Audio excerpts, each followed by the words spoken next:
Tars, Tank Engine and Friends, Mini Adventures, Episode 112, Mallard and the Turntables of Sodor. The turntable near Vicarstown shed had always been a tricky spot for the engines. Due to its problem near the ocean, strong winds would blow in and cause the turntable to spin. And when the turntable wasn't operating, trains could become stopped and engines would become trapped in the items. Rest here at your own risk, said Toby. These sheds may look cozy, but when the wind picks up, these turntable won't work for nobody. Most of the international engines heeded Toby's warnings, and even when the slightest breeze came in, they made sure to evacuate just in case. But some of the engines thought Toby was only kidding. How absurd, laughed Mallard, and the engine turntable wouldn't let the wind dictate its course. How does Spencer deal with such constant malarkey? Why do you care, said Samson. You're too big for the turntable as it is. They'd have to saw your tender in two just to make you fit. And that's a good thing. Clearly, Sodor doesn't have the base for an engine like me. Their turntable are so small, they're the fastest engine in the world. An engine's stature is very important. But you wouldn't know that, you cabless little tank engine. Mallard wasn't making any new friends fast. He was arrogant and rude and was constantly looking to put down the other engines. Oh, are there no photographers here? Shameful. I guess I'll go somewhere else where I'm more appreciated. You know what would be really nice, said Molly? If Mallard would leave, like right now, and take that bossy mini engine with him. You can say that again, said Murdoch. It seems that the bigger the tender, the bigger the ego. No offense, Florence Cosman. Don't take it personally, said Johnson. Mallard is from a different era in history, where steam engines were revered as the classics that they are. He likes to live in the past, where it's the only engine that matters. But Mallard shouldn't be the face for all the steam engines. Someone like Caitlin or Gordon would be much better fit. It seems that he should be put down to size if you get my drift. Mallard's wish came sooner than he thought it would. A few days later, Mallard was preparing to his own sheds to his way for his last chance qualifying race to get into speed competitions. I mustn't botch this. One burst safety valve was enough of embarrassment, and being late was another. Failing to direct the speed competitions, though, would be utterly catastrophic. I must be there to make sure I can get my maximum capabilities. Mallard had only planned dozing off for a short time, but he ended up falling asleep and was soon snoring away. Then the wind picked up. The other engines did not want to get him stuck in the sheds if the turntable stopped working, so they decided to leave. Should we wake Mallard up? Asked Ashima. It'd be rude to leave him on his own. You can try that, said Evan. But last time I woke him up, he heard me for ruining his sleep. I won't be taking that risk again. The two engines decided to leave bed and left the sleeping Mallard behind. Now the wind picked up and was so strong that the shed door slammed shut. Oh my, what is that? Ivan, I've told you. Oh, he's not here. In fact, nobody's here. What's going on? What time is it? I should get going. And you're not going anywhere anytime soon, chuckled Toby. Oh, what are you doing here? Time to brag about more turntable nonsense? I'm sorry. I've got a race to run, though, you know. Sure thing, said Gator. Good luck on a turntable, though.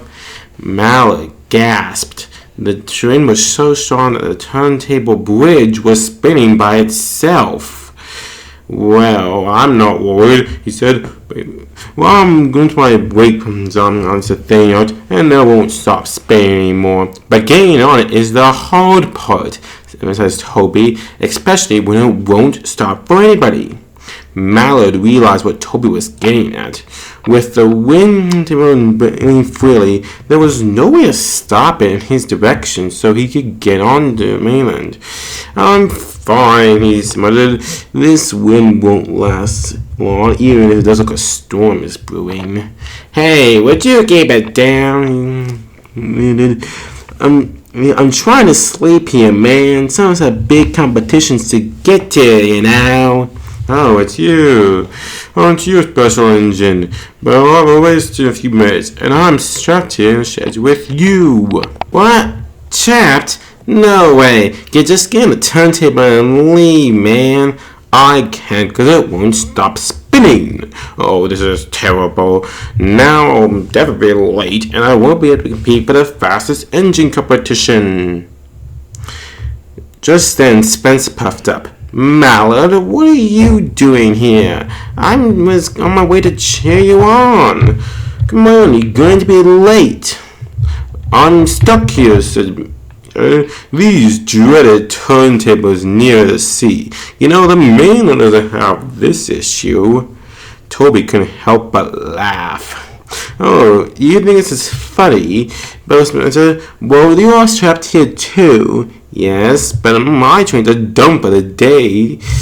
I warned you about this, Mallard, but you just laughed at me.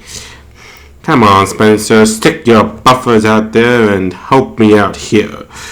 I'm not sticking my buffers anywhere near that revolving trap. Thank you very much. You do it yourself. But I have a competition to run. I can't risk having to damage this perfect body. And yet I can. I'm not risking your buffers just to save your behind. What a bunch of losers. Let me give it a shot. I can't miss my competitions either. Vinny quickly moved in position on the table, suspiciously.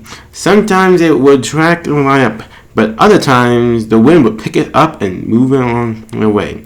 Hurry, please. That'll disqualify me if I'm not on time. Hey, I'm trying my best here. It's a lot harder than you think it is. At last, turntable swung in the right direction, and Vinny managed to get on his wheel track. Hey, would you look at that? Vinny was all by himself. If that's not impressive, then I don't know what the heck is. Whoa, what the... Hey, sorry, but I have a race to run. Quickly, spin me around, please. You can't be spun around, said Toby. You're too long for the turntable. The only way you can go is forwards. But Mallard's way was blocked. He had pushed Spencer and both were derailed.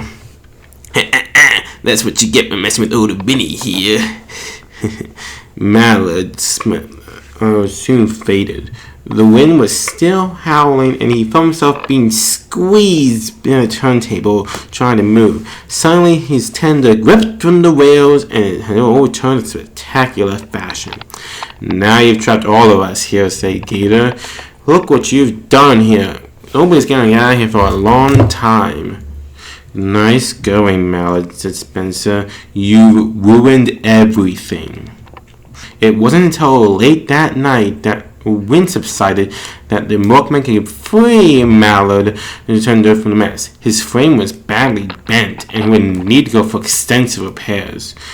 Spencer, take your brother back to the mainland. He has insulted my railway and ruined my turntable, and I will definitely not be paying for his repairs.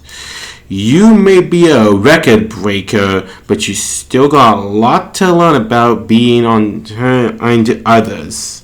Maybe one day your behavior will catch up to your accomplishments.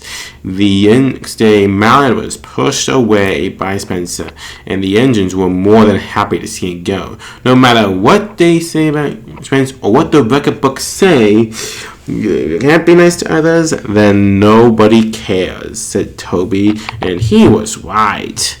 The fastest engine competition was shunted away from Sodor in disgrace.